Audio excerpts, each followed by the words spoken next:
Sir படம் எப்படி இருக்கு? செமையா இருக்கு. உதயநிதி அண்ணன் எப்படி நடிச்சிருக்காரு? அவருக்கு என்ன வருமோ அதை ஸ்மார்ட்டா பண்ணியிருக்காரு. சூப்பர். படம் அருமையா இருந்திருக்கு. எல்லாரும் பார்க்கலாம், ஃபேமிலியா பார்க்கலாம். ரொம்ப அருமையா இருந்திருக்கு. தலைவா வா தலைவா, படம் எப்படி இருக்கு? பயங்கரமா தெளிவா, சூப்பர் தெளிவா. தலைவர் எப்படி நடிச்சிருக்காரு? சூப்பரா நடிச்சிருக்காரு, பயங்கரமா இருக்கு. சரி ஓகே. தலைவா படம் படம் ஹிட்னா, இந்த வருஷம் ஹிட்னா. படம் எப்படி ஆக்ஷனா போதா எப்படி போகுது? ஆக்ஷன் த்ரில்லிங் தான், ஃபுல் அண்ட் ஃபுல்லிங் த்ரில்லிங் தான். படம் ஃபுல்லா த்ரில்லிங் தான். வாங்கண்ணே வாங்கண்ணே, நீங்களா சொல்லிடுவோம். படம் எப்படி இருக்கு? நல்லா இருக்கு.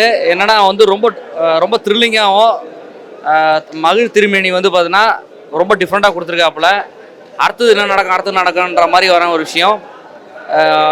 நீங்கள் செல்ஃபோனு மற்றதெல்லாம் ஆஃப் பண்ணிட்டு கிளியராக பாருங்கள். படம் அவ்வளோ த்ரில்லிங்காக இருக்குது. ரொம்ப நல்லா இருக்குது படம், ரொம்ப எஃபெக்டிவாக இருக்குது.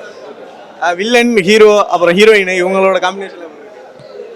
வில்லன் அதான் சொல்கிறேனே, ரொம்ப எல்லா கேரக்டருக்கும் ரொம்ப இம்பார்ட்டன்ட் கொடுத்துருக்காங்க. மெயினாக வில்லனுக்கு வந்து பார்த்தீங்கன்னா அதிகமாக வர்றது பார்த்தீங்கன்னா வில்லன் தான் அதிகமாக வராரு. காரணம் என்னென்னா இந்த கதையோட மெயின் விஷயமே வந்து பார்த்தீங்கன்னா வில்லனுக்கு வந்து அதிகமான கதாபாத்திரம் கொடுக்கணும், அது ரொம்ப ஸ்ட்ராங்காக இருக்கணுன்ற மாதிரி வில்லனுக்கு அதிகமாக கொடுத்துருக்காங்க. ரொம்ப நல்லா இருக்குது படம். அதான் ஸ்கிரிப்ட் வாய்ஸ் தான் ரொம்ப நல்லா இருக்குது. திரைக்கதை வந்து பார்த்தீங்கன்னா ரொம்ப நல்லா பண்ணியிருக்காப்புல. மகிழ் திருமணி நல்ல ஒரு ஹிட்டான படத்தை கொடுத்துருக்காப்புல. இப்போ வந்து பார்த்தீங்கன்னா அந்த நம்ம நெஞ்சுக்கு நீதி வந்து பார்த்தா நல்லா ஹிட் ஆச்சு. அதுக்கு அடுத்தது பாருங்கன்னா அடுத்த படமாக வந்து அண்ணா உதயனுக்கு ஒரு மிகப்பெரிய ஒரு ஹிட்டான ஒரு படமாக அமைஞ்சிருக்கு.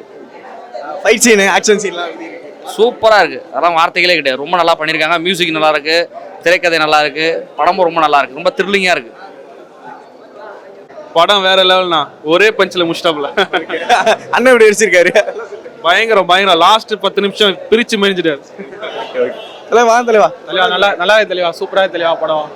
புது கான்செப்ட். ஆனா ஒரு சில பேருக்கு புரியாது. தடம் படம் மாதிரி தடம் படம் கான்செப்ட் நல்லா இருக்கு. படம் த்ரில்லிங்கா போதா? நல்லா இருக்கு, சூப்பரா இருக்கு. கூல் ஸ்டைலே சொல்லணும். நான் வெந்து தண்ணி காடு தலைவனுக்கு வணக்கத்தை போடு ஆகுது ப்ரோ. படம் அந்த மாதிரி இந்த மாதிரி வேற மாதிரி ப்ரோ. படம் கழக தலைவனும் அவர் தான், திரையுலக தலைவனும் அவர் தான். ஓகேவா? செம்மையாகுது, சூப்பராகுது, மஜாவாகுது. எதுவும் சொல்ல வேண்டியது இல்லை, எல்லாமே பக்காவாகுது. ஃபைட் சீன்லாம் இருக்கு, செம்மையாகுது.